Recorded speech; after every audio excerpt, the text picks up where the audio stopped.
ধলা কোমর মুনিয়া পাখিকে ইংরেজিতে হোয়াইট রাম মুনিয়া পাখি বলা হয়ে থাকে।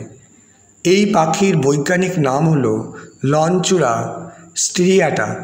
সারা পৃথিবী জুড়ে এদের বসবাস। বিগত কয়েক দশক ধরে এদের সংখ্যা প্রায় স্থির হয়ে রয়েছে।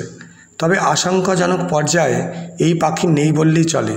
সে কারণে IUCN এই প্রজাতিটিকে কম বিপদগ্রস্ত বলে ঘোষণা করেছে।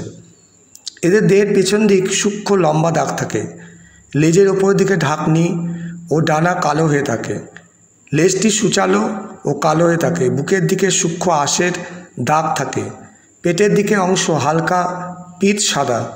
পেটের দিকে লম্বালম্বি কালচে দাগ আছে।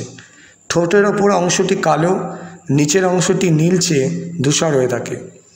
চোখের অংশটি লালচে বাদামি। এদের স্ত্রী ও পুরুষের পার্থক্য বোঝা খুব মুশকিল।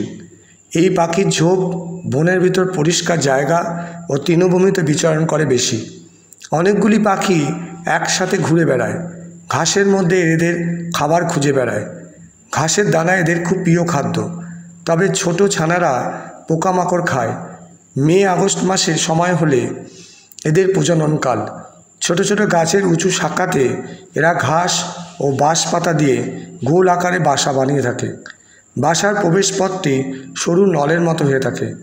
ঘাস ফুল দিয়ে পথটি মোড়া থাকে। স্ত্রী মুনিয়া পাখি বাসাতে 3 থেকে 8টি ডিম পেড়ে থাকে। ছোট্ট বাচ্চাদের পোকামাকড় খাইয়ে এরা বড় করে তোলে।